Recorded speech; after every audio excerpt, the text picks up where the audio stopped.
Hello दोस्तों, मैं खुशी आप सभी दोस्तों का स्वागत करती हूँ अपने यूट्यूब चैनल के एजुकेशन पर। एमसीक्यू का आज 25वां वीडियो है। इससे पहले 24 वीडियो इसी चैनल पर अपलोड किया जा चुका है। आई होप आप लोगों ने उसे ज़रूर देख लिया होगा। अगर किसी कारणवश नहीं देख पा रहे होंगे तो प्लीज़ वीडियो कंटिन्यू देख लीजिएगा। टोटल सीरीज वाइज है, ठीक है। आप लोगों को बहुत फ़ायदा होगा बीपीएससी एग्ज़ाम में, स्पेशली बीपीएससी एग्ज़ाम में। हालांकि सभी एग्ज़ाम में फ़ायदा पहुंचाएगा, नो डाउट, क्योंकि जीके जीएस का तो कहना ही क्या, ऐसा कोई भी एग्ज़ाम है ही नहीं जिसमें जीके जीएस से संबंधित क्वेश्चन नहीं पूछता हो। और मैं सारे एग्ज़ाम को टारगेट की हुई हूँ। इवन मैं सारे एग्ज़ाम के प्रीवियस से क्वेश्चन भी इसमें इंक्लूड करती हूँ। उसी को मद्देनज़र रखते हुए मैं क्वेश्चन को क्रिएट भी करती हूँ, ठीक है। सो प्लीज़ आप लोग ज़रूर देखिएगा। और कल किसी कारणवश मैं वीडियो अपलोड नहीं कर पाई, इसके लिए सॉरी। तो आइए आज का पहला क्वेश्चन देखती हूँ। आज का पहला क्वेश्चन क्या है? आज का पहला क्वेश्चन क्या कह रहा है? एक मिनट रुकिए तो। हाँ ठीक है। राजा राममोहन राय को राय की उपाधि किसने दिया था? तो राजा राममोहन को राय की उपाधि दिया गया था बंगाल के नवाब के द्वारा। किसके द्वारा दिया गया था? बंगाल के नवाब के द्वारा। एक क्वेश्चन आप लोगों को बहुत बार देखने को मिला होगा, इवन याद भी होगा, या फिर बहुत बच्चे जल्दबाजी में उसका आंसर भी टिक कर देंगे कि राजा राममोहन राय को राजा की उपाधि किसने दिया था? तो राजा राममोहन को राजा की उपाधि अकबर द्वितीय के द्वारा दिया गया था। किसके द्वारा दिया गया था? अकबर द्वितीय के द्वारा दिया गया था। ये मुगल सम्राट था। कौन था? ये एक मुगल सम्राट था, अकबर द्वितीय। और इसी के द्वारा राजा राममोहन राय को राजा की उपाधि दिया गया था, जबकि राय की उपाधि बंगाल के नवाब के द्वारा दिया गया था, ठीक है। राजा राममोहन से संबंधित बहुत क्वेश्चन पूछता है, तो आइए इसके बारे में थोड़ा मैं देख लेती हूँ, ठीक है। और आप लोग जितना मैं बोलूँगी आप लोग नोट डाउन कर लीजिएगा। आइए देखते हैं इसके बारे में। अगर राजा राममोहन के जन्म की बात बोला जाए कि राजा राममोहन का जन्म कब हुआ था, तो राजा राममोहन का जन्म हुआ था 1772 में। कब हुआ था? 1772 में। कहाँ हुआ था? राधानगर बंगाल में हुआ था। कहाँ हुआ था? राधानगर बंगाल में राजा राममोहन का जन्म हुआ था। और इन्हें क्या कहा जाता है? इन्हें आधुनिक भारत का पिता कहा जाता है। क्या कहा जाता है राजा राममोहन को? राजा राममोहन को आधुनिक भारत का पिता कहा जाता है। राष्ट्रवाद का पिता भी इन्हीं को कहा जाता है। आधुनिक भारत का पैगंबर के नाम से भी राजा राममोहन को ही जाना जाता है, ठीक है। किसको जाना जाता है आधुनिक भारत के पैगंबर के रूप में? तो राजा राममोहन को। अतीत एवं भविष्य के मध्य सेतु किसे कहा जाता है? तो राजा राममोहन को कहा जाता है। किसे कहा जाता है? राजा राममोहन को अतीत एवं भविष्य के मध्य सेतु कहा जाता है, ठीक है। और ये सारा स्टेटमेंट पूछा गया है कि आधुनिक भारत के पिता के नाम से किसे जाना जाता है, राष्ट्रवाद के पिता के नाम से किसे जाना जाता है, आधुनिक भारत के पैगंबर के रूप में किसे जाना जाता है, या फिर अतीत एवं भविष्य के मध्य सेतु के नाम से किसे जाना जाता है, या फिर किसे दिया गया ये उपाधि? तो राजा राममोहन जी को दिया गया। किसे दिया गया? राजा राममोहन जी को दिया गया, ठीक है। 1803 से 14 तक ये ब्रिटिश के सेवा में दीवान भी थे, ठीक है। ये दीवान भी रह चुके थे और दीवान के पद से इन्होंने 1814 में त्यागपत्र दे दिया था, ठीक है। अगर राजा राममोहन के बारे में कुछ और जानकारी देखा जाए तो इन्हीं के प्रयास से, राजा राममोहन के ही प्रयास से 1829 में सती प्रथा पर प्रतिबंध लगाया गया था। यानी कि सती निषेध अधिनियम किसके प्रयास से लाया गया था? तो सती निषेध अधिनियम जो है राजा राममोहन के प्रयास से ही भारत के गवर्नर जनरल विलियम बेंटिक के द्वारा लाया गया था। किसके द्वारा लाया गया था? विलियम बेंटिक के द्वारा। लेकिन किसके सहयोग से लाया गया था? तो ये लाया गया था राजा राममोहन के सहयोग से। किसके सहयोग से? राजा राममोहन के सहयोग से। हालांकि जब आया था सती निषेध अधिनियम, उस समय विलियम बेंटिक भारत का गवर्नर जनरल नहीं था, बंगाल का गवर्नर था। लेकिन बाद में वो भारत का गवर्नर जनरल भी बन गया। इसलिए कभी कभी ये क्वेश्चन भी पूछा जाता है कि बंगाल का अंतिम गवर्नर कौन था? तो बंगाल का अंतिम गवर्नर जनरल विलियम बेंटिक था। भारत का प्रथम गवर्नर जनरल कौन था? तो भारत का प्रथम गवर्नर जनरल विलियम बेंटिक ही था, ठीक है। और उन्होंने ही सती प्रथा अधिनियम लाया था। मतलब वही अधिनियम लाकर सती प्रथा पर प्रतिबंध लगाए थे, ठीक है। किनके प्रयास से? राजा राममोहन के प्रयास से। अगर राजा राममोहन की बात की जाए तो इनके द्वारा ब्रह्म समाज की स्थापना की गई थी। कब किया गया था ब्रह्म समाज की स्थापना? तो ब्रह्म समाज की स्थापना किया गया था 1828 में। कब किया गया था? 1828 में इनके द्वारा ब्रह्म समाज की स्थापना की गई थी। इन्हीं के द्वारा 1814-15 में, कहीं 14 देता है कहीं 15 देता है, आत्मीय सभा की स्थापना की गई थी। किसकी स्थापना की गई थी? आत्मीय सभा की स्थापना इन्हीं के द्वारा किया गया था। 1814-15 में किया गया था, ठीक है। अगर इनकी बात की जाए बंगाल में हिंदू कॉलेज की स्थापना किसने किया था? तो बंगाल में हिंदू कॉलेज की स्थापना 1817 में राजा राम मोहन ने ही डेविड हेयर के साथ मिलकर किया था। किसके सहयोग से किया था? डेविड हेयर के सहयोग से या साथ मिलकर हिंदू कॉलेज की स्थापना 1817 में कलकत्ता में किए थे, ठीक है। और वेदांत कॉलेज की स्थापना किसने किया था? तो वेदांत कॉलेज का स्थापना भी राजा राम मोहन के द्वारा ही किया गया था और इसका स्थापना भी कलकत्ता में किया गया था। कब किया गया था? 1825 में किया गया था। वेदांत कॉलेज का स्थापना कब किया गया था? 1825 में। कहाँ किया गया था? कलकत्ता में। किसके द्वारा? राजा राम मोहन के द्वारा। जबकि हिंदू कॉलेज की स्थापना 1817 में किया गया था, डेविड हेयर के साथ मिलकर किया गया था, ठीक है। आत्मीय सभा की स्थापना कब हुआ था? तो आत्मीय सभा की स्थापना 1814-15 में हुआ था। कब हुआ था? 1814-15 में हुआ था, ठीक है। इनके द्वारा लिखा गया कुछ प्रमुख समाचार पत्र देख लीजिए, इससे संबंधित क्वेश्चन बहुत बार बार पूछता है। पहले तो आप ये जान लीजिए एक क्वेश्चन, इनके द्वारा लिखा गया पहली पुस्तक कौन सा था?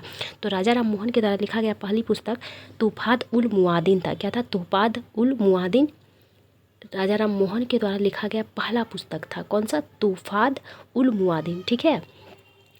इनके द्वारा निकाला गया कुछ प्रमुख समाचार पत्र है। कौन सा? मिरातुल अखबार। कौन सा? मिरातुल अखबार।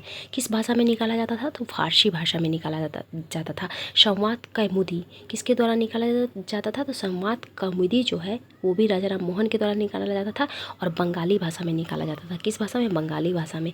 प्रज्ञा चांद किसके द्वारा निकाला जाता था? तो ये भी राजा राम मोहन के द्वारा निकाला जाता था, जो हिंदी भाषा में था। किस भाषा में था? हिंदी भाषा में था, ठीक है। आइए नेक्स्ट क्वेश्चन देखते हैं। नेक्स्ट क्वेश्चन क्या कह रहा है हमारा? नेक्स्ट क्वेश्चन कह रहा है महार सत्याग्रह निम्नलिखित में से किसके द्वारा किया गया था? तो महार सत्याग्रह बाबा साहेब अम्बेडकर के द्वारा किया गया था। किसके द्वारा किया गया था? BR अम्बेडकर के द्वारा किया गया था, या बाबा साहब अम्बेडकर उन्हीं का नाम है, ठीक है। इन्हीं के द्वारा किया गया था। कब किया गया था? तो ये किया गया था 1927 में। कब किया गया था? 1927 में। कहाँ किया गया था? तो ये महाराष्ट्र के रायगढ़ ज़िले में। कहाँ किया गया था? महाराष्ट्र के रायगढ़ ज़िले के महाड़ गांव में। कौन सा गांव में? महाड़ गांव में किया गया था, ठीक है। महाराष्ट्र के रायगढ़ ज़िले के महाड़ गांव में महाड़ सत्याग्रह किया गया था। और किस लिए किया गया था ये? तो चावदार तालाब से पानी पीने और पानी इस्तेमाल करने के अधिकार पाने के लिए किया गया था, ठीक है। मतलब उस तालाब से पहले क्या था? पहले छुआछूत कुछ ज़्यादा ही था ना, इसलिए इन्हें तालाब से इन लोगों को, मतलब जो निचले जाति के लोग होते थे, जिसे हरिजन भी कहा जाता था, उन लोगों को पानी वानी छूने नहीं दिया जाता। सार्वजनिक स्थल पे उन्हें चलने से भी रोका जाता था। मंदिर में भी प्रवेश करने नहीं दिया जाता। बहुत ज़्यादा छुआछूत था, नेक्स्ट लेवल का था। तो उस समय इनको पानी पिए, इनको या फिर उस जाति के जो लोग होते थे निम्न जाति के, उनको पानी पीने सार्वजनिक तालाब से नहीं दिया जाता था। इसी के खिलाफ इन्होंने महाड़ सत्याग्रह किया था। और ये कहाँ पड़ता है? तो ये महाराष्ट्र के रायगढ़ जिले में पड़ता है, ठीक है। तो किस लिए किया गया था? तालाब से पानी पीने और उसका इस्तेमाल का अधिकार पाने हेतु किया गया था, ठीक है। आइए कुछ और सत्याग्रह के बारे में देख लेते हैं। महात्मा गांधी के द्वारा भारत में किया गया प्रथम सत्याग्रह कौन था? तो महात्मा गांधी के द्वारा भारत में किया गया प्रथम सत्याग्रह था चंपारण सत्याग्रह। कौन सा सत्याग्रह था? चंपारण सत्याग्रह। और अगर आपसे पूछा जाएगा प्रथम सविनय अवज्ञा, उनके द्वारा किया गया सविनय अवज्ञा आंदोलन कौन सा था प्रथम? तो वो भी चंपारण सत्याग्रह था। कौन सा था? सविनय अवज्ञा आंदोलन। तो प्रथम चंपारण सत्याग्रह ही था। कब किया गया था? ये किया गया था 1917 में। कब किया गया था? 1917 में किया गया था। और ये क्या था? तो ये एक तिनकठिया पद्धति था, ठीक है। तिनकठिया पद्धति, तिनकठिया पद्धति इट मीन्स क्या होता है? तिनकठिया पद्धति मतलब उस एरिया के जितने भी किसान होते थे, उनके 20 कट्ठा में 3 कट्ठा वाली जगह पे उनको एनी हाउ नील की खेती करना होता था। मतलब किसी भी कीमत पे उसको किसानों को नील की खेती करनी ही पड़ती थी। जबरन करवाया जाता था अंग्रेजों द्वारा 3 कट्ठा में, ठीक है। 20 कट्ठा के 3 कट्ठा में करवाया जाता था। उसी को तिनकठिया पद्धति कहा जाता था। उसी के खिलाफ चंपारण सत्याग्रह हुआ था। एक क्वेश्चन पूछता है कि चंपारण महात्मा गांधी किसके निमंत्रण पर आए थे? मतलब चंपारण आने का निमंत्रण उन्हें कौन दिया था? किसने निवेदन किया था कि आप आइए चंपारण और यहाँ पर किसानों की आकर दुर्दशा देखिए, क्या दुर्दशा हो गया है। यहाँ के किसान आपकी राह देख रहे हैं कि आप आइएगा और सब चीज़ ठीक कर दीजिएगा। तो ये कहा गया, ये बुलाया गया था महात्मा गांधी को राजकुमार शुक्ल के द्वारा। किसके द्वारा बुलाया गया था? राजकुमार शुक्ल के निमंत्रण पर महात्मा गांधी चंपारण आए थे और चंपारण सत्याग्रह किए थे। कहाँ जाकर बुलाए थे राजकुमार शुक्ल? तो राजकुमार शुक्ल 1916 में लखनऊ अधिवेशन में गए थे महात्मा गांधी को निमंत्रण देने के लिए, ठीक है। कहाँ? 1916 में लखनऊ अधिवेशन में, ठीक है। एक क्वेश्चन और पूछा जाता है कि राजकुमार शुक्ल कहाँ के रहने वाले थे। तो राजकुमार शुक्ल बिहार के मुरली भरौआ नामक गांव के रहने वाले थे। कहाँ के रहने वाले थे? मुरली भरौआ नामक गांव के रहने वाले राजकुमार शुक्ल थे। ठीक है। एक क्वेश्चन पूछा जाता है कि चंपारण सत्याग्रह में कौन कौन शामिल हुए थे, कौन कौन व्यक्ति होते थे। कभी कभी 2-4 नाम दे देता है और एक नाम देता है वैसे लोगों का जो उसमें सम्मिलित नहीं था। ठीक है। तो अभी तक जितने नाम से संबंधित क्वेश्चन आया है वो सारा नाम मैं आप लोगों को लिखवा देती हूँ, इससे बाहर क्वेश्चन नहीं जाएगा। ठीक है। इसलिए आप लोग इसका नाम लिख लीजिए। जेबी कृपलानी थे। ठीक है। चंपारण सत्याग्रह में कौन कौन सम्मिलित थे? महात्मा गांधी के अलावे जेबी कृपलानी, राजकुमार शुक्ल थे, राजेंद्र प्रसाद थे, ब्रज किशोर प्रसाद थे, मजरूल हक थे, एन पारेख थे। कौन थे? एन पारेख थे। महादेव देसाई थे। महादेव देसाई महात्मा गांधी के निजी सचिव थे। ठीक है। तो महात्मा गांधी के साथ उनके निजी सचिव महादेव देसाई भी सम्मिलित थे। ठीक है। कभी कभी पता है, कभी कभी जयप्रकाश नारायण का नाम देता है कि क्या चंपारण सत्याग्रह में जयप्रकाश नारायण भी शामिल थे? तो बिल्कुल नहीं, जयप्रकाश नारायण चंपारण सत्याग्रह में शामिल नहीं थे। ठीक है। तो ये ध्यान देने योग्य बात है। आई होप आप लोगों ने उसे ज़रूर लिख लिया होगा। बारदौली सत्याग्रह। बारदौली सत्याग्रह कब हुआ था? तो बारदौली सत्याग्रह 1928 में हुआ था। कब हुआ था? बारदौली सत्याग्रह 1928 में हुआ था। किसके नेतृत्व में हुआ था? तो ये हुआ था सरदार वल्लभ भाई पटेल के नेतृत्व में हुआ था। किसके नेतृत्व में? सरदार वल्लभ भाई पटेल के नेतृत्व में बारदौली सत्याग्रह हुआ था। और इसी बारदौली सत्याग्रह के दौरान बारदौली की महिलाओं द्वारा सरदार वल्लभ भाई पटेल को सरदार की उपाधि दी गई थी। कभी कभी क्वेश्चन क्या पूछता है कि उसमें बारदौली की महिला ना देखे, महात्मा गांधी ऑप्शन में देता है। ठीक है। तो महात्मा गांधी भी सही होगा, क्योंकि बारदौली की महिलाओं के कहने पर वल्लभ भाई पटेल को महात्मा गांधी ने सरदार की उपाधि दी थी। तो क्वेश्चन के प्रारूप के अनुसार उसका आंसर होगा। तो आप लोग देख लिया क्वेश्चन किस टाइप से पूछ रहा है, क्योंकि मैं सारा डिटेल से आप लोगों को बता दी कि बारदौली की महिलाओं के कहने पर महात्मा गांधी ने ये उपाधि दिया था। अगर वहाँ पर बारदौली की महिला द्वारा दिया गया था ऐसा ऑप्शन में रहेगा तो ये आंसर सही हो जाएगा। ठीक है। एक था खेड़ा सत्याग्रह। ये किसके नेतृत्व में हुआ था? तो खेड़ा सत्याग्रह 1928 में हुआ था। ये भी महात्मा गांधी के नेतृत्व में हुआ था। किसके नेतृत्व में हुआ था? तो महात्मा गांधी के नेतृत्व में ही खेड़ा सत्याग्रह भी हुआ था। 1928 में हुआ था। खेड़ा कहाँ पड़ता है? तो खेड़ा गुजरात में पड़ता है। ठीक है। खेड़ा सत्याग्रह गुजरात में हुआ था। ठीक है। और बारदौली सत्याग्रह भी गुजरात में ही हुआ था। और चंपारण सत्याग्रह तो आप लोग जानते हैं चंपारण बिहार में पड़ता है। ठीक है। आइए नेक्स्ट क्वेश्चन देखते हैं। नेक्स्ट क्वेश्चन हमारा क्या कह रहा है? नेक्स्ट क्वेश्चन पूछ रहा है प्रज्ञा चांद नामक समाचार पत्र किसके द्वारा निकाला गया था? तो अभी जस्ट मैं 1 नंबर क्वेश्चन में ये डिस्कस कर चुकी हूँ। किसके द्वारा निकाला गया था प्रज्ञा चांद नामक समाचार पत्र? तो ये निकाला गया था महात्मा राजा राम मोहन के द्वारा। किस भाषा में निकाला गया था? तो ये हिंदी भाषा में निकाला जाता था। किस भाषा में? हिंदी भाषा में निकाला जाता था। ठीक है। एनी बेसेंट की बात की जाए तो एनी बेसेंट के द्वारा कौन सा समाचार पत्र निकाला जाता था? एनी बेसेंट के द्वारा 2 समाचार पत्र निकाला जाता था, न्यू इंडिया और कॉमनवेल्थ। कौन सा? न्यू इंडिया और कॉमनवेल्थ। किसके द्वारा निकाला जाता था? तो न्यू इंडिया और कॉमनवेल्थ एनी बेसेंट के द्वारा निकाला जाता था। और इन्हीं पत्रिकाओं के माध्यम से एनी बेसेंट ने अपने होम रूल आंदोलन का प्रचार प्रसार किया था। होम रूल आंदोलन एनी बेसेंट के द्वारा सितंबर 1916 में प्रारंभ किया गया था। और बाल गंगाधर तिलक के नेतृत्व में भी होम रूल आंदोलन चलाया गया था, लेकिन बाल गंगाधर तिलक के नेतृत्व में अप्रैल 1916 में प्रारंभ कर दिया गया था, जबकि एनी बेसेंट के द्वारा सितंबर 1916 में प्रारंभ किया गया था होम रूल लीग आंदोलन। ठीक है।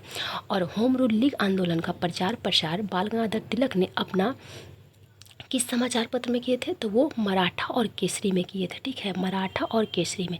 कभी कभी क्वेश्चन पूछता है कि मराठा किस भाषा में निकालते थे? तो मराठा निकालते थे अंग्रेजी भाषा में, जबकि केसरी निकालते थे वो मराठी भाषा में था। ठीक है। किस भाषा में था? मराठी भाषा में, जबकि मराठा केसरी अंग्रेजी भाषा में निकाला जाता था। ठीक है। और किसके द्वारा? तो बाल गंगाधर तिलक के द्वारा। बाल गंगाधर तिलक के द्वारा 1916 में एक स्टेटमेंट दिया था। ये स्टेटमेंट बहुत ही फेमस है, बहुत बार एग्जाम में पूछा जा चुका है कि स्वतंत्रता हमारा जन्मसिद्ध अधिकार है। ये किसके द्वारा दिया गया था? तो स्वतंत्रता हमारा जन्मसिद्ध अधिकार है, ये बाल गंगाधर तिलक के द्वारा बोला गया था। और कब बोला गया था? तो 1916 में बोला गया था। ठीक है।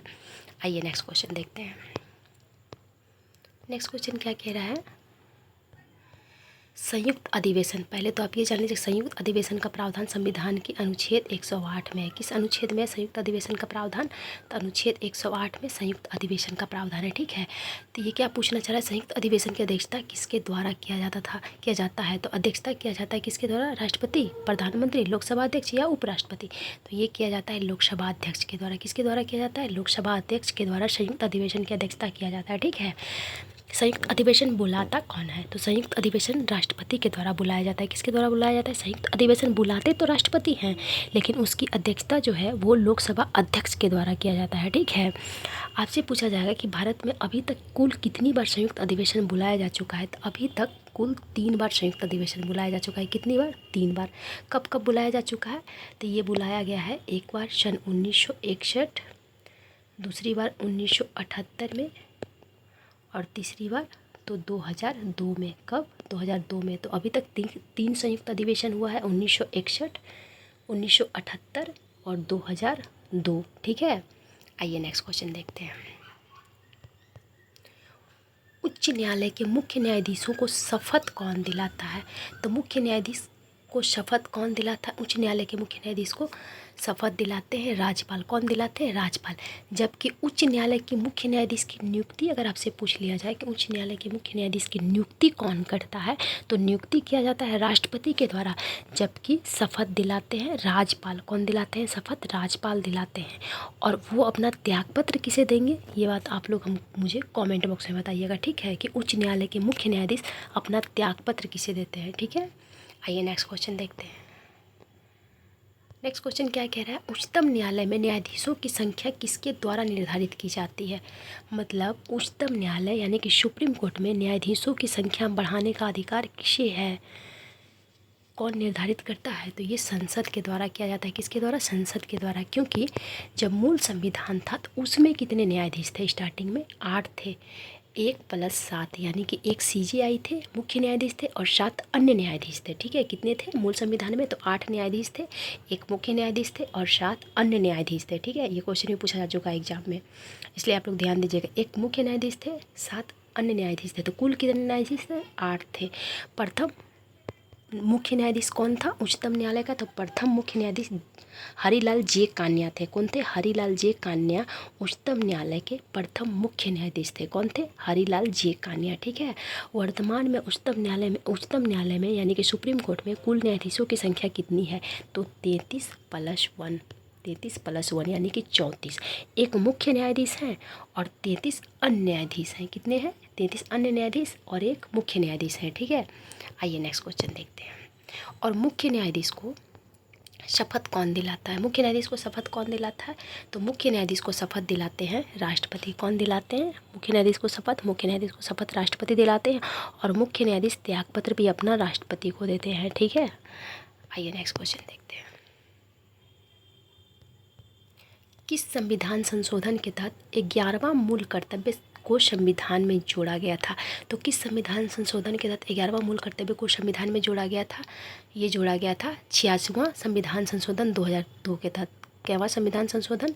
86वां संविधान संशोधन 2002 के तहत संविधान में 11वां मूल कर्तव्य जोड़ा गया था। तो 10 मूल कर्तव्य कब जोड़ा गया था? क्या मूल संविधान में था? ये क्वेश्चन भी पूछा जाता है एग्जाम में कि मूल संविधान में कुल कितने मूल कर्तव्य थे। तो आपको मैं बता दूं कि मूल संविधान में एक भी मूल कर्तव्य नहीं था, क्योंकि इसे संविधान संशोधन के द्वारा जोड़ा गया था। कुल कितने मूल कर्तव्य को जोड़ा गया था सर्वप्रथम? तो कुल 10 मूल कर्तव्य को जोड़ा गया था। कितने मूल कर्तव्य को? 10 मूल कर्तव्य को। किस संविधान संशोधन के तहत? तो 42वां संविधान संशोधन 1976 के तहत जोड़ा गया था। कैवां संविधान संशोधन? 42वां संविधान संशोधन 1976 के तहत 10 मूल कर्तव्य को जोड़ा गया था। किस समिति के सिफारिश पर? ये क्वेश्चन तो हजारों बार पूछा होगा अलग अलग एग्जाम में कि किसके सिफारिश पर संविधान में मूल कर्तव्य को जोड़ा गया है। तो स्वर्ण सिंह समिति के सिफारिश पर। किसके सिफारिश पर? स्वर्ण सिंह समिति के सिफारिश पर संविधान में 10 मूल कर्तव्यों को जोड़ा गया था, जबकि 11वां मूल कर्तव्य को 86वां संविधान संशोधन 2002 के तहत जोड़ा गया था। ठीक है, 42वां संविधान संशोधन के तहत जोड़ा गया था। ठीक है, 61वां संविधान संशोधन 1989 के तहत क्या हुआ था? तो 61वां संविधान संशोधन 1989 के तहत क्या हुआ था? 61वां संविधान संशोधन 1989 के तहत मताधिकार का उम्र जो है 21 वर्ष से घटाकर 18 वर्ष कर दिया गया था। क्या किया गया था? 21 वर्ष से घटाकर 18 वर्ष कर दिया गया है। यानी कि पहले जो 21 वर्ष का होता था वही वोट दे सकता था, लेकिन अभी आप वर्तमान में देख रहे होंगे कि जो 18 साल का जो होता है वो वोट देने के लिए पर्याप्त है ना, मतलब पर्याप्त, दैट इट मीन्स कि वो वोट देने का अधिकार रखता है। यानी कि 18 साल हो गया है अगर वो, तो उसके पास वोट देने का अधिकार आ चुका। लेकिन पहले ऐसा नहीं था, पहले 21 वर्ष के होने के बाद ही कोई वोट दे सकता था। ठीक है, तो ये कईवां संविधान संशोधन के तहत वोट देने का अधिकार 21 से घटाकर 18 कर दिया गया? 61वां संविधान संशोधन 1989 के तहत, ठीक है। 52वां संविधान संशोधन 1985 के तहत क्या हुआ था? तो 52वां संविधान संशोधन 1985 के तहत दल बदल निरोध अधिनियम लाया गया था। क्या लाया गया था? दल बदल निरोध अधिनियम लाया गया था, ठीक है। आइए नेक्स्ट क्वेश्चन देखते हैं। नेक्स्ट क्वेश्चन क्या कह रहा है? कर्क रेखा कौन सी नदी, कर्क रेखा को कौन सी नदी 2 बार काटती है? तो कर्क रेखा को माही नदी 2 बार काटती है। कौन सी नदी? माही नदी। और लिम्पोपो नदी किसे 2 बार काटती है? तो लिम्पोपो नदी जो है ये काटती है मकर रेखा को। किसे काटती है? मकर रेखा को लिम्पोपो नदी 2 बार काटती है। जबकि कांगो नदी भूमध्य रेखा को काटती है। किसे काटती है? भूमध्य रेखा को 2 बार कौन सी नदी काटती है? तो कांगो नदी भूमध्य रेखा को 2 बार काटती है। जबकि मकर रेखा को लिम्पोपो नदी 2 बार काटती है। वहीं कर्क रेखा की बात की जाए तो कर्क रेखा को माही नदी 2 बार काटती है, ठीक है। एक क्वेश्चन और पूछा जाता है कि भारत के कितने राज्यों से कर्क रेखा गुजरती है? तो भारत के कुल 8 राज्यों से कर्क रेखा गुजरती है। कितने राज्यों से? कुल 8 राज्यों से गुजरती है। कौन कौन से वो 8 राज्य हैं? लिख लीजिए, क्योंकि क्वेश्चन इससे भी संबंधित पूछा जाता है। गुजरात, राजस्थान, मध्य प्रदेश, छत्तीसगढ़, झारखंड, पश्चिम बंगाल, त्रिपुरा, मिजोरम। कौन कौन से 8 राज्य हैं? गुजरात, राजस्थान, मध्य प्रदेश, छत्तीसगढ़, झारखंड, पश्चिम बंगाल, त्रिपुरा, मिजोरम। इन 8 राज्यों से भारत में कर्क रेखा गुजरती है, ठीक है। और कर्क रेखा को कौन सी नदी 2 बार काटती है? तो कर्क रेखा को माही नदी 2 बार काटती है, ठीक है। लूनी नदी की बात की जाए तो लूनी नदी ऐसी है जो ये किसी मिलती नहीं है, बल्कि ये दलदल में जाके विलीन हो जाती है। तो क्वेश्चन पूछता है कौन सी नदी किसी में मिलने से पहले ही लुप्त हो जाती है? तो वो लूनी नदी है। कौन सी नदी है? लूनी नदी है, जो दलदल में, गुजरात के दलदल में विलुप्त हो जाती है, ठीक है। आइए नेक्स्ट क्वेश्चन देखते हैं। Yellow national park, yellow stone, कौन सा? येलो स्टोन नेशनल पार्क किस देश में स्थित है? तो yellow stone national park America में स्थित है। कहाँ स्थित है? अमेरिका में। अमेरिका में और कौन कौन से नेशनल पार्क है?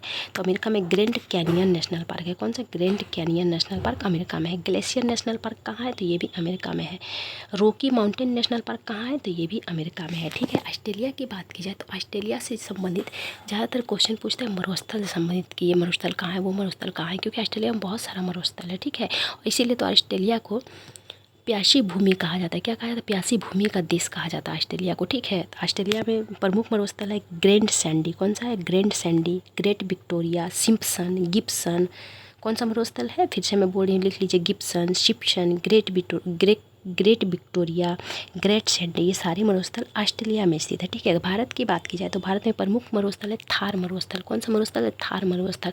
और इसी थार मरुस्थल का विस्तार पाकिस्तान में भी है, लेकिन पाकिस्तान में इसे थार मरुस्थल के नाम से नहीं जाना जाता है, इसे चोलिस्तान के नाम से जाना जाता है। एक ध्यान नहीं आ रहा है, किसी एग्जाम में पूछा गया था कि थार मरुस्थल को पाकिस्तान में किस नाम से जाना जाता है? तो पाकिस्तान में चोलिस्तान के नाम से जाना जाता है। किस नाम से? चोलिस्तान के नाम से पाकिस्तान में जाना जाता है, ठीक है।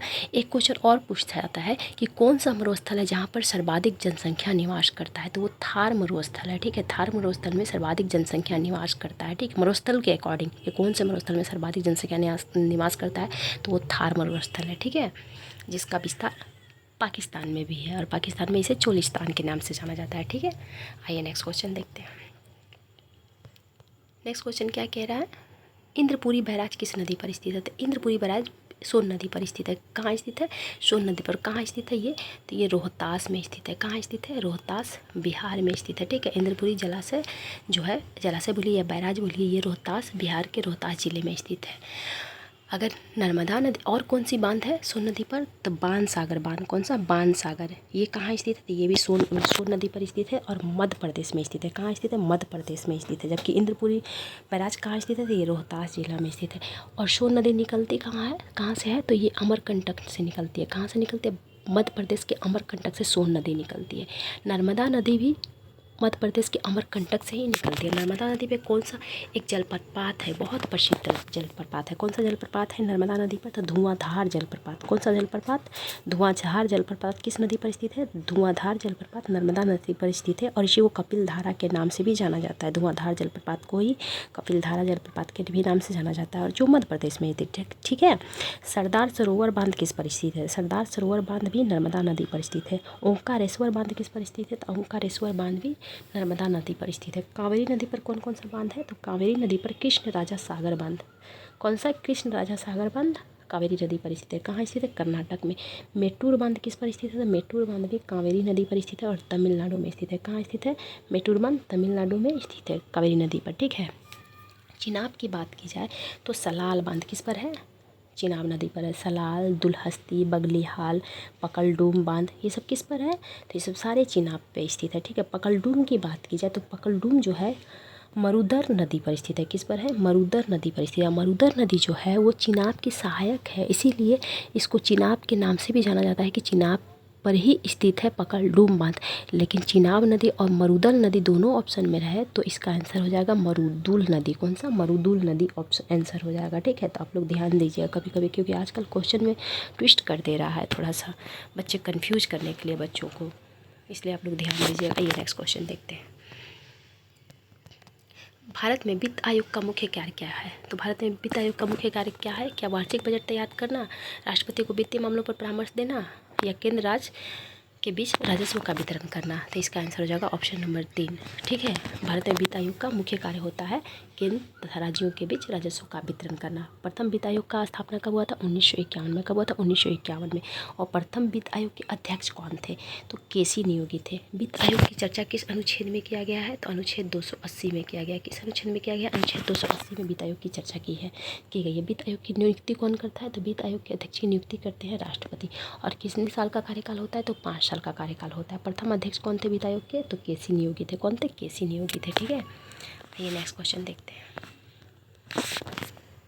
निम्नलिखित में से किसके द्वारा खुशहाली रिपोर्ट प्रकाशित किया जाता है? किसके द्वारा किया जाता है? ये किया जाता है संयुक्त राष्ट्र सतत विकास समाधान नेटवर्क के द्वारा। किसके द्वारा किया जाता है? संयुक्त राष्ट्र सतत विकास समाधान नेटवर्क के द्वारा खुशहाली रिपोर्ट प्रकाशित की जाती है। Institute for economy and peace के द्वारा कौन सा रिपोर्ट जारी किया जाता है? तो institute for economy and peace के द्वारा विश्व शांति सूचकांक जारी किया जाता है।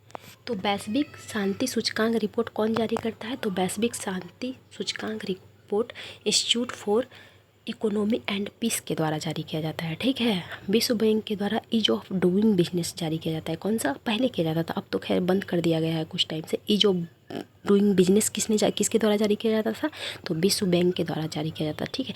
एक पूछा जाता है मानव विकास सूचकांक रिपोर्ट किसके द्वारा जारी किया जाता है? तो मानव विकास सूचकांक रिपोर्ट जो है ये जारी किया जाता है यूएनडीपी के द्वारा। किसके द्वारा जारी किया जाता है? यूएनडीपी के द्वारा जारी किया जाता है, ठीक है।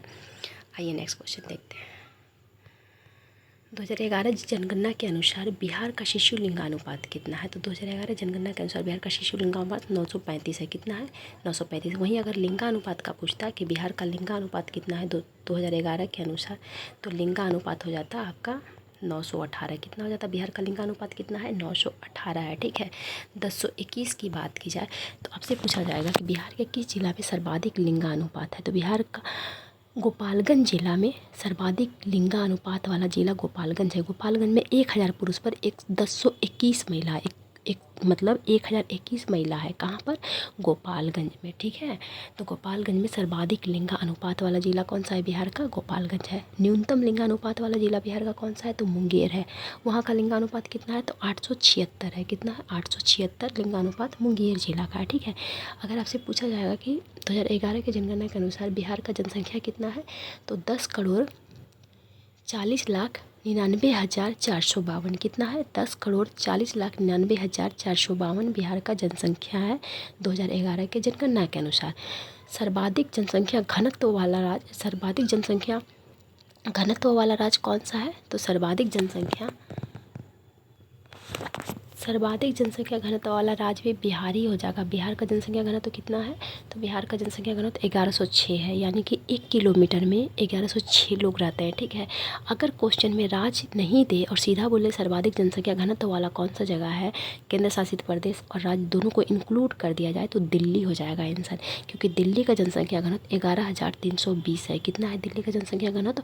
तो 11,320 है, यानी कि 1 किलोमीटर एरिया में 11,320 लोग रहते हैं, जबकि बिहार में 1 किलोमीटर एरिया में मात्र 1106 लोग रहते हैं। लेकिन राज्य के अकॉर्डिंग देखिएगा तो सर्वाधिक जनसंख्या घनत्व वाला राज्य बिहार हो जाएगा, ठीक है, 1106। जबकि अगर न्यूनतम जनसंख्या घनत्व वाला राज्य आपसे क्वेश्चन में पूछ लिया जाए तो अरुणाचल प्रदेश हो जाएगा, क्योंकि अरुणाचल प्रदेश में 1 किलोमीटर एरिया में मात्र 17 लोग रहते हैं, ठीक है। और ये सारे 2011 के जनगणना पर आधारित है, ठीक है ना। आपसे पूछेगा कि बिहार से ही संबंधित कि सर्वाधिक जनसंख्या घनत्व वाला बिहार में कौन सा जिला है, तो सीहोर है। कौन सा है? सीहोर है। जबकि न्यूनतम जनसंख्या घनत्व वाला जिला बिहार का कैमूर है। कौन सा है? कैमूर है, ठीक है। आइए नेक्स्ट क्वेश्चन देखते हैं। अगर न्यूनतम, एक और क्वेश्चन देख लीजिए। अगर आपसे पूछा जाएगा कि न्यूनतम शिशु लिंगानुपात वाला जिला कौन सा है, तो न्यूनतम शिशु लिंगानुपात वाला जिला वैशाली हो जाएगा। कौन सा हो जाएगा? वैशाली हो जाएगा। और वैशाली का शिशु लिंगानुपात कितना है, तो 904 है। कितना है? 904 है। जबकि अधिकतम लिंगानुपात, शिशु लिंगानुपात वाला जिला कौन सा है बिहार का, तो अधिकतम शिशु लिंगानुपात वाला जिला किशनगंज हो जाएगा। कौन सा हो जाएगा? किशनगंज हो जाएगा। कितना है शिशु लिंगानुपात किशनगंज का, तो 971 है। कितना है? 971 है। जबकि मिनिमम शिशु लिंगानुपात वाला जिला वैशाली हो जाएगा, वहाँ का शिशु लिंगानुपात 904 है, ठीक है। आइए नेक्स्ट क्वेश्चन देखते हैं। आयरन की अधिकता से निम्नलिखित में से कौन सा रोग होता है, यानी कि लोहा, आयरन बोलिए या लोहा बोलिए, बात एक ही है। कभी कभी कंफ्यूज करने के लिए बच्चों को आयरन ना देके लोहा दे देगा कि लोहा की अधिकता से कौन सी बीमारी होती है। तो कौन सी बीमारी होती है? सीडोरोसिस हो जाती है। कौन सी बीमारी हो जाती है? सीडोरोसिस हो जाती है। सीरोसिस की बात की जाए, देखिए सीडोरोसिस और सीरोसिस कॉमन लग रहा है दोनों नाम, लेकिन डिफरेंट है। सीडोरोसिस किससे होता है, तो लोहा या आयरन की अधिकता से होता है। जबकि सीरोसिस की बात की जाए तो अत्यधिक शराब पीने से सिरोसिस नामक बीमारी हो जाती है, क्योंकि लीवर को इफेक्टेड कर देता है। किसको इफेक्टेड करता है? लीवर को इफेक्टेड कर देता है, जिस कारण लीवर में सिरोसिस नामक बीमारी हो जाता है, ठीक है। ल्यूकेमिया की बात की जाए तो WBC की अधिकता से ल्यूकेमिया नामक रोग हो जाता है, जिसे ब्लड कैंसर भी कहा जाता है, ठीक है। ग्वाटर की बात की जाए, ग्वाटर या गलकंड, ठीक है, ग्वाटर या गलकंड किसको कहा जाता है, तो ये किस कारण होता है, तो आयोडीन की कमी से होता है। किसकी कमी से होता है? आयोडीन की कमी से होता है, ठीक है। आइए नेक्स्ट क्वेश्चन देखते हैं। नेक्स्ट क्वेश्चन क्या कह रहा है? निम्नलिखित में से किसने सर्वप्रथम जीवित कोशिका की खोज की थी? किसकी कोशिका की खोज? जीवित कोशिका की। तो ये किया गया था लीवेनहॉक के द्वारा, ठीक है। किसके द्वारा? लीवेनहॉक के द्वारा। कब किया गया था? तो ये किया गया था 1674 में। कब किया गया था? 1674 में। जबकि डायरेक्ट अगर जीवित ना दे, आपसे डायरेक्ट पूछ लिया जाए कि सर्वप्रथम कोशिका की खोज किसके द्वारा किया गया था, तो वो किया गया था रॉबर्ट हुक के द्वारा, और इसके द्वारा 1664 में ही किया गया था। लेकिन वो मृत कोशिका था। क्या था? मृत कोशिका। जबकि जीवित कोशिका की प्रथम खोज लीवेनहॉक के द्वारा 1674 में किया गया था। लीवेनहॉक के द्वारा और किसकी खोज की गई थी, तो लीवेनहॉक के द्वारा बैक्टीरिया की खोज की गई थी। किसकी खोज की गई थी? बैक्टीरिया की खोज की गई थी, ठीक है।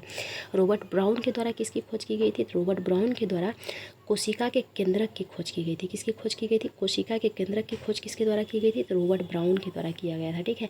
विलियम हॉर्वे के द्वारा ब्लड सर्कुलेशन यानी कि रक्त परिसंचरण का खोज किया गया था। किसका? ब्लड सर्कुलेशन या रक्त परिसंचरण का खोज विलियम हॉर्वे के द्वारा किया गया था, ठीक है। आइए नेक्स्ट क्वेश्चन देखते हैं। नेक्स्ट क्वेश्चन क्या कह रहा है? पादप कोशिकाओं में भोजन किस रूप में संचित होता है? तो पादप कोशिकाओं में भोजन किसके रूप में संचित होता है? ग्लाइकोजन, स्टार्च या वसा, या फिर बी और सी दोनों। तो इसका आंसर हो जाएगा ऑप्शन डी, यानी कि स्टार्च और वसा दोनों के रूप में पादप कोशिका में भोजन संचित होता है।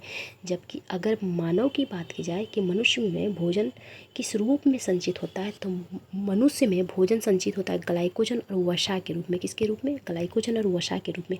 और कहाँ संचित होता है?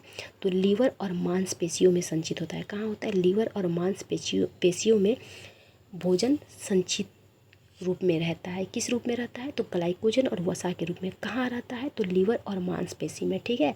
जबकि पादपों में कहाँ रहता? पादपों में किस रूप में रहता है? तो स्टार्च और वसा के रूप में रहता है, ठीक है। अगर स्टार्च वसा सब दे दे और ऑप्शन दोनों ना दे, बोथ नहीं दे, तो आप लोग स्टार्च मारिएगा, ठीक है। स्टार्च केवल आंसर हो जाएगा। उसी तरीके से मानव में पूछेगा और दोनों बोथ नहीं दे, यानी कि दोनों आंसर नहीं दे, ग्लाइकोजन दे, वसा दे, स्टार्च दे, तो आप लोग केवल ग्लाइकोजन तब मार दीजिएगा, ठीक है। अगर बोथ देगा तब दोनों मार दीजिएगा, ठीक है ना। आइए नेक्स्ट क्वेश्चन देखते हैं। नेक्स्ट क्वेश्चन क्या कर रहा है? कवक का कोशिका भित्ति किसकी बनी होती है? तो कवक का कोशिका भित्ति काइटिन की बनी होती है। किसकी बनी होती है? काइटिन की कोशिका भित्ति कवक की बनी होती है। ये क्वेश्चन भी बहुत बार एग्जाम में पूछा जा चुका है, ठीक है। सेलुलोज की बात की जाए तो पादप का कोशिका भित्ति किसकी बनी होती है? तो पादपों की कोशिका भित्ति सेलुलोज का बना होता है। किसका बना होता है? सेलुलोज का कोशिका भित्ति पादपों का बना होता है, ठीक है। पेप्टिडोग्लाइकोन की बात की जाए तो ये जीवाणुओं का कोशिका भित्ति किसका बना होता है? तो जीवाणुओं का कोशिका भित्ति ग्लाइकोन का बना होता है। किसका बना होता है? पेप्टाइडोग्लाइकोन का बना होता है जीवाणुओं यानी कि बैक्टीरिया का कोशिका भित्ति। जबकि कवक का कोशिका भित्ति काइटिन का बना होता है और पादप का कोशिका भित्ति सेलुलोज का बना होता है। और मानव में तो कोशिका भित्ति होता ही नहीं, केवल कोशिका झिल्ली होता है। ठीक है, स्टार्च के बारे में भी जस्ट में बताइए, पादपों में भोजन संचित रहता है किस रूप में? तो स्टार्च के रूप में। ठीक है, आइए नेक्स्ट क्वेश्चन देखते हैं। नेक्स्ट क्वेश्चन हमारा क्या कह रहा है? निम्नलिखित में से माइटोकॉन्ड्रिया का नामकरण किसने किया था? तो माइटोकॉन्ड्रिया का नामकरण किसने किया था? माइटोकॉन्ड्रिया नाम किसने दिया था? तो ये दिया गया था कार्ल बेंडा के द्वारा। किसके द्वारा दिया गया था? कार्ल बेंडा के द्वारा। जबकि आपसे पूछा जाएगा माइटोकॉन्ड्रिया की खोज किसके द्वारा किया गया था? तो माइटोकॉन्ड्रिया की खोज किया गया था किसके द्वारा किया गया था? कोलिकर के द्वारा किया गया था। किसके द्वारा किया गया था? अल्बर्ट वोन कोलिकर के द्वारा। इसका पूरा नाम क्या है? अल्बर्ट वोन कोलिकर के द्वारा 1857 में माइटोकॉन्ड्रिया की खोज की गई थी। जबकि 1890 में अल्टमेन ने, किसने? अल्टमेन ने, ये जो अल्टमेन है रिचर्ड अल्टमेन के द्वारा इसे नाम दिया गया था। क्या नाम दिया गया था? बायोब्लास्ट नाम दिया गया था। माइटोकॉन्ड्रिया को कौन सा नाम दिया गया था? बायोब्लास्ट नाम दिया गया था। किसके द्वारा दिया गया था? अल्टमेन के द्वारा। कब दिया गया था? 1890 में दिया गया था। और कार्ल बेंडा ने बायोब्लास्ट को माइटोकॉन्ड्रिया नाम दिया। किसने नाम दिया था माइटोकॉन्ड्रिया? कार्ल बेंडा ने। लेकिन किसी किसी बुक में क्या है, किसी किसी बुक में देता है कि माइटोकॉन्ड्रिया की खोज ही रिचर्ड अल्टमेन ने किया था और रिचर्ड अल्टमेन ने किया था और रिचर्ड अल्टमेन ने ही बायोब्लास्ट नाम भी दिया था। लेकिन ऐसा नहीं है, कई बुक में दिया है कि माइटोकॉन्ड्रिया का खोज किया था अल्बर्ट वोन कोलिकर ने, जबकि बायोब्लास्ट नाम दिया था अल्टमेन ने और माइटोकॉन्ड्रिया नाम दिया था कार्ल बेंडा ने। तो आप लोग ऑप्शन के अकॉर्डिंग मारिएगा। ठीक है, दोनों ऑप्शन तो देगा ही नहीं। और डी डूबे की बात की जाए तो ये किसकी खोज की थी? ये डी डूबे ने लाइसोसोम की खोज की थी। किसकी खोज की थी? लाइसोसोम को। और लाइसोसोम को क्या कहा जाता है? लाइसोसोम को कोशिका का सफाई कर्मी कहा जाता है। क्या कहा जाता है? कोशिका का सफाई कर्मी किसे कहा जाता है? लाइसोसोम को कहा जाता है। आत्महत्या की थैली किसे कहा जाता है? तो आत्महत्या की थैली भी आत्महत्या की थैली भी लाइसोसोम को कहा जाता है। किसे कहा जाता है? लाइसोसोम को। और लाइसोसोम का ही खोज किया था डी डूबे ने। ठीक है, एक होता है राइबोसोम। क्या होता है? एक होता है राइबोसोम। राइबोसोम की खोज किसने किया था? राइबोसोम का खोज जो है वो किया था जॉर्ज ई पायलट ने। किसने किया था? जॉर्ज ई पायलट ने। इसीलिए कभी कभी राइबोसोम को पायलट पार्टिकल भी कहा जाता है। क्या कहा जाता है? पायलट पार्टिकल भी कहा जाता है राइबोसोम को, क्योंकि राइबोसोम की खोज किसने किया है? जॉर्ज ई पायलट ने। माइटोकॉन्ड्रिया क्या कहा जाता है? माइटोकॉन्ड्रिया को कहा जाता है कोशिका का पावर हाउस। कोशिका का पावर हाउस किसे कहा जाता है? तो कोशिका का पावर हाउस माइटोकॉन्ड्रिया को कहा जाता है। जबकि प्रोटीन का फैक्ट्री किसे कहा जाता है? तो प्रोटीन का फैक्ट्री राइबोसोम को कहा जाता है। किसे कहा जाता है प्रोटीन का फैक्ट्री? तो प्रोटीन का फैक्ट्री कहा जाता है राइबोसोम को। जबकि माइटोकॉन्ड्रिया को कोशिका का पावर हाउस कहा जाता है। क्या कहा जाता है? कोशिका का पावर हाउस कहा जाता है। ठीक है, आइए नेक्स्ट क्वेश्चन देखते हैं। नेक्स्ट क्वेश्चन हमारा क्या कह रहा है? नेक्स्ट क्वेश्चन कह रहा है भारतीय राष्ट्रीय कांग्रेस के निम्नलिखित में से किस अधिवेशन में मौलिक अधिकार और आर्थिक नीति पारित की गई थी? तो किस अधिवेशन में की गई थी? ये किया गया था कराची अधिवेशन में। कराची अधिवेशन कब हुआ था? कराची अधिवेशन 1931 में हुआ था। कहाँ हुआ था? तो कराची में हुआ था। ठीक है, जो वर्तमान पाकिस्तान में पड़ता है। और इस अधिवेशन की अध्यक्षता किसने किया था? तो इस अधिवेशन की अध्यक्षता सरदार वल्लभ भाई पटेल के द्वारा किया गया था। किसके द्वारा किया गया था? सरदार वल्लभ भाई पटेल के द्वारा। और इसी अधिवेशन में महात्मा गांधी के द्वारा एक स्टेटमेंट दिया गया था। क्या दिया गया था? गांधी मर सकता है लेकिन गांधीवाद हमेशा जिंदा रहेगा। क्या दिया गया था? गांधी मर सकता है लेकिन गांधीवाद हमेशा जिंदा रहेगा। ये स्टेटमेंट किसके द्वारा दिया गया था? तो महात्मा गांधी के द्वारा दिया गया था। कब दिया गया था? 1931 के कराची अधिवेशन में दिया गया था। इस अधिवेशन की अध्यक्षता किसने किया था? सरदार वल्लभ भाई पटेल ने किया था। और ये क्वेश्चन भी घुमा फिरा के 2-3 बार पूछा जा चुका है बीपीएससी में। ठीक है, हरिपुरा अधिवेशन कब हुआ था? हरिपुरा अधिवेशन हुआ था 1938 में। कब हुआ था? 1938 में। इस अधिवेशन की अध्यक्षता किसके द्वारा किया गया था? इस अधिवेशन की अध्यक्षता किया गया था सुभाष चंद्र बोस के द्वारा। और कहाँ हुआ था हरिपुरा अधिवेशन? तो हरिपुरा अधिवेशन गुजरात में हुआ था। गुजरात में हरिपुरा नामक जगह स्थित है। ठीक है, त्रिपुरी अधिवेशन 1939 में हुआ था। ठीक है, त्रिपुरी अधिवेशन, त्रिपुरी कहाँ पड़ता है? तो मध्य प्रदेश में पड़ता है। ठीक है, ये अधिवेशन पहला अधिवेशन था जहाँ कांग्रेस के अध्यक्ष पद के लिए चुनाव हुआ था। एक तरफ सुभाष चंद्र बोस थे, दूसरी तरफ पट्टाभी सीतारमैया थे। पट्टाभी सीतारमैया जो थे वो महात्मा गांधी के समर्थन से थे। ठीक है, लेकिन उस इलेक्शन में क्या हुआ? उस इलेक्शन में सुभाष चंद्र बोस की जीत हो गई और पट्टाभी सीतारमैया की हार हो गई। और इस हार के वजह से महात्मा गांधी ने बोला ये पट्टाभी सीता का हार नहीं है, ये महात्मा गांधी की हार है। और महात्मा गांधी की तो सभी लोग रिस्पेक्ट करते थे, तो उनके रिस्पेक्ट में जितने भी भारतीय राष्ट्रीय कांग्रेस के कार्यकर्ता समिति के सदस्य थे वो सारे त्यागपत्र दे दिए। तो इस कारण से सुभाष चंद्र बोस भी त्यागपत्र दे दिए, जीतने के बावजूद भी वो अध्यक्ष पद से त्यागपत्र दे दिए।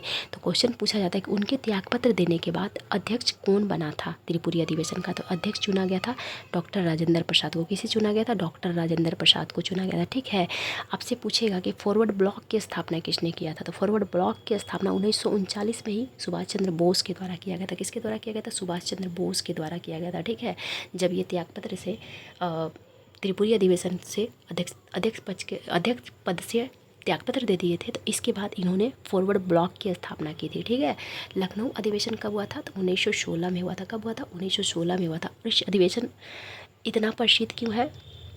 तो ये अधिवेशन बहुत प्रसिद्ध है। क्यों प्रसिद्ध है? पहले तो आप ये जान लीजिए कि इस अधिवेशन की अध्यक्षता किसने किया था। तो इस अधिवेशन की अध्यक्षता किया था AC मजूमदार के द्वारा किया गया था। किसके द्वारा किया गया? AC मजूमदार के द्वारा इस अधिवेशन की अध्यक्षता किया गया था। ठीक है, और इस अधिवेशन में गरम दल और नरम दल एक हो गए थे। गरम दल और नरम दल का विभाजन कब हुआ था? तो कांग्रेस का ही 2 गुट में कांग्रेस बट गया था 1907 के सूरत अधिवेशन में, जिसे सूरत फूट के नाम से जाना जाता था। उस समय कांग्रेस के एक सदस्य जो थे 2 गुटों में बट गए थे, एक गरम दल में और एक नरम दल में। और यही जो 1907 वाले अधिवेशन में बटे थे, तो यही जाकर 1916 वाले अधिवेशन में दोनों मिल गए। इसलिए कहा जाता है कि लखनऊ अधिवेशन में गरम दल और नरम दल एक हो गए थे। ठीक है, और किसके सहयोग से एक हुए थे? तो ये हुए थे बाल गंगाधर तिलक और एनी बेसेंट के सहयोग से गरम दल और नरम दल एक हो गया था। ठीक है, एक और चीज़ हुआ था। क्या हुआ था? मुस्लिम लीग और कांग्रेस भी एक मंच को साझा किया था, एक हो गया था, मिल गया था और एक मंच को साझा किया था। पहली बार मुस्लिम लीग कांग्रेस के साथ एक मंच को साझा कब किया था? तो 1916 के लखनऊ अधिवेशन में किया था। ठीक है, आइए नेक्स्ट क्वेश्चन देखते हैं। और इसी अधिवेशन में ना, अभी जस्ट मैं पिछले क्वेश्चन में बता चुकी कि इसी अधिवेशन में बिहार के राजकुमार शुक्ल ने महात्मा गांधी को निमंत्रण दिया था बिहार आकर किसान की दुर्दशा को देखने के लिए। नेक्स्ट क्वेश्चन क्या कह रहा है? नेक्स्ट क्वेश्चन कह रहा है डिस्कवरी ऑफ इंडिया नामक पुस्तक किसने लिखी थी। डिस्कवरी ऑफ इंडिया नामक पुस्तक महात्मा गांधी के द्वारा लिखा गया था, सॉरी जवाहरलाल नेहरू के द्वारा लिखा गया था। किसके द्वारा लिखा गया था discovery of India? Jawaharlal Nehru के द्वारा लिखा गया था। CR दास के द्वारा कौन सा पुस्तक लिखा गया था? India for Indians. कौन सा? इंडिया फॉर, ये क्वेश्चन BPSC में पूछा जा चुका है। ठीक है, इंडिया फॉर इंडियंस। ठीक है, इंडिया फॉर इंडियंस नामक ग्रंथ किसने लिखा था? तो इंडिया फॉर इंडियंस नामक ग्रंथ या पुस्तक CR दास यानी कि चित्तरंजन दास के द्वारा लिखा गया था। और 1922 के गया अधिवेशन की अध्यक्षता भी CR दास ही किए थे। ठीक है, महात्मा गांधी की बात की जाए तो यंग इंडिया नामक समाचार पत्र किसके द्वारा निकाला जाता था? तो यंग इंडिया नामक समाचार पत्र महात्मा गांधी के द्वारा ही निकाला जाता था। इसके बाद आपसे पूछेगा कि हिंद स्वराज किसके द्वारा निकाला जाता था? हिंद स्वराज भी महात्मा गांधी के द्वारा ही निकाला जाता था। ठीक है, इंडियन ओपिनियन किसके द्वारा निकाला जाता था? इंडियन ओपिनियन भी महात्मा गांधी के द्वारा ही निकाला जाता था। ठीक है, सरोजिनी नायडू की बात की जाए तो सरोजिनी नायडू के द्वारा द गोल्डन थ्रेशोल्ड नामक पुस्तक निकाला गया था। कौन सा? द गोल्डन थ्रेशोल्ड नामक पुस्तक निकाला गया था। ठीक है, किसके द्वारा? सरोजिनी नायडू के द्वारा। तो आज का क्वेश्चन यही समाप्त होता है। आई होप आज का वीडियो भी आप लोगों को बहुत पसंद आएगा और एग्ज़ाम के पॉइंट ऑफ व्यू से बहुत इंपॉर्टेंट है। पढ़ाई सब लोगों को अच्छा नहीं लगता है, लेकिन लगे ना लगे फ्यूचर अच्छा बनाने के लिए पढ़ना तो ज़रूरी है ना। इसलिए प्लीज़ आप लोगों को मन ना भी करे तो उसको इग्नोर करके पढ़ाई कंटिन्यू रखिएगा। एक बार जॉब हो जाए ना, पूरी ज़िंदगी सुधर जाएगी। आप ही की नहीं, आपकी आने वाली पीढ़ियों की भी ज़िंदगी सुधर जाएगी। घूमने फिरने, रेस्ट करने, त्यौहार मनाने, ये तो हमेशा आते जाते रहेगा, बार बार आपको मौका मिलेगा, लेकिन करियर संभालने का मौका नहीं मिलता है। बस कुछ ही टाइम का समय होता है जिस टाइम हम अपने करियर को संभाल सकते हैं, और इस गोल्डन टाइम को आप लोग यूँ ही बर्बाद मत कीजिएगा। ठीक है, थैंक यू सो मच। मिलते हैं अगले वीडियो में।